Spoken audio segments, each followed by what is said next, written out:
Okey, kelulusan ICT. Masa last meeting kita bincang, kita setuju untuk kelulusan ICT ni dapatkan dulu sebelum pelawaan dalam sistem EP.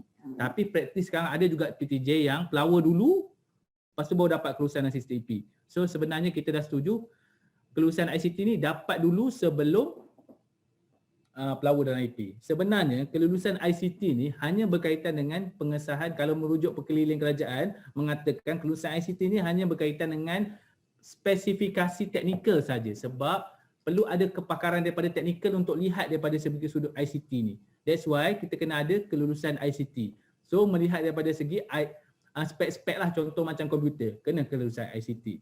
Kalau kata software, apa software tu membahaya tak untuk UKM, itu tak ada kepakaran di peringkat Jabatan Bendahari, kena kepakaran di peringkat IT. Dan diorang akan tengok keperluan-keperluan tu. Tapi praktis sekarang ni dimampu di KPT semua, termasuk jabatan di PTM UKM, kita melampirkan juga 3 quotation. So bila 3 quotation, diorang akan tengok juga harga tu berpatutan ke tak berpatutan.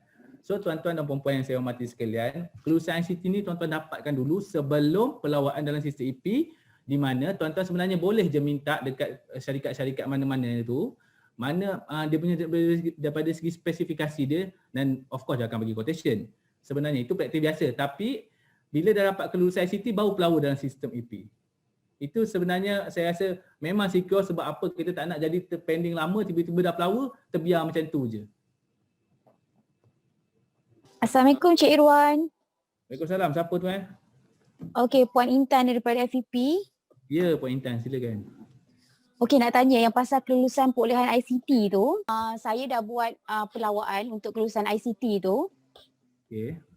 And then baru dapat kelulusan ICT daripada pihak PTM. Okey, so sekarang ni ada orang kata jangka masa ke kalau let's say kita nak buat PR tu dengan kelulusan yang lambat kami terima daripada pihak teknikal ICT tu. Sebab tak boleh nak capai. Okey, inilah maksudnya saya tadi. Kalau sebab tu kita kata dia sebenarnya kita ada tempoh pemilihan ke Puan Intan? Dah dapat kelulusan ICT dah pun.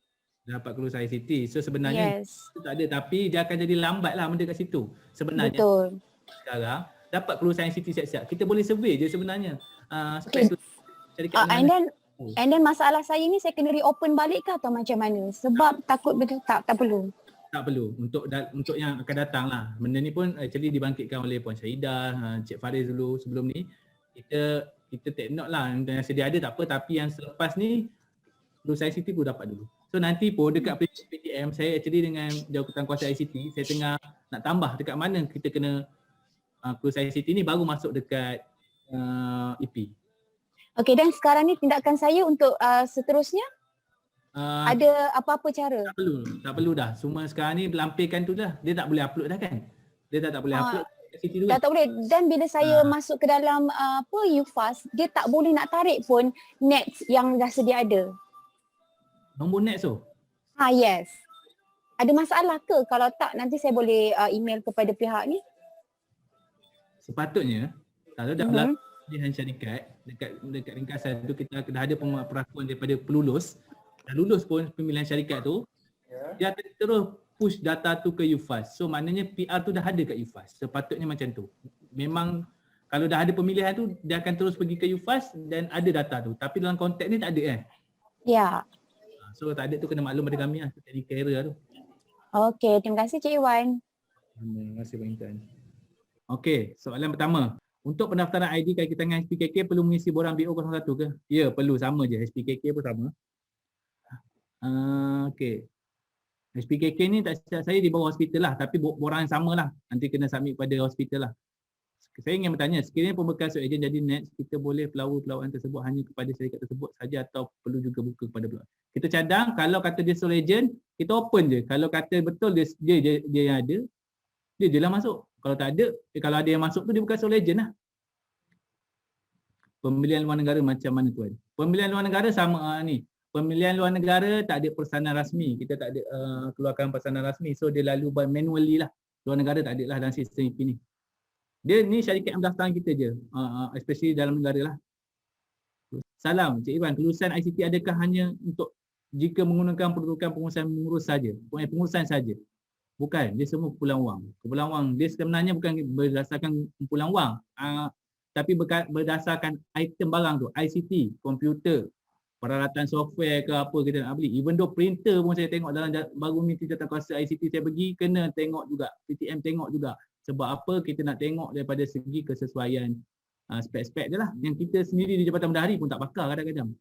Bukan kadang-kadang, selalu tak pakar. Cuma bila ada pengesahan ICT tu lagi meyakinkan kita lah. Assalamualaikum Tuan. Salam. Saya Samudin yang tadi, yang Mesing tadi.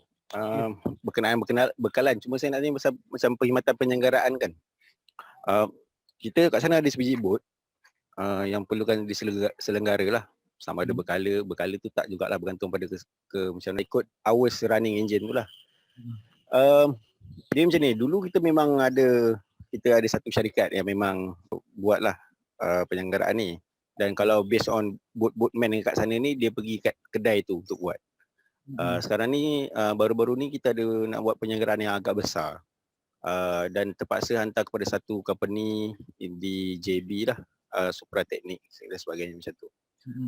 Kalau penyelenggaraan macam ni, macam mana saya nak buka pelawaan untuk sampai dapat 2 ke 3 ke sebuah harga? Sebabnya kalau saya open tu zone selatan pun, kalau dah satu syarikat yang memang saya minta dia daftar kan, sebab kita pakai dia kan.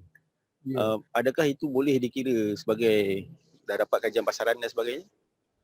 Ni penyelenggaraan ni, kalau kita maklum, penyelenggaraan kena ada dua. Satu preventive maintenance, satu kita ada PM dengan AM, annual maintenance. Penyelenggaraan berkala dengan penyelenggaraan pencegahan lah, macam tu lah, PM dengan AM kot. So sebenarnya untuk kenderaan ni bawah PK 7.8 ada pengecualian khas lah untuk pengecualian tetapan cara perolehan, di mana penyelenggaraan dan perbaikan kenderaan ada bawah tata cara pengecualian lah. Kalau bawah 20,000 dia ada sekian-sekian ni, perlu ke tak kajian pasaran, tak perlu, macam tu lah.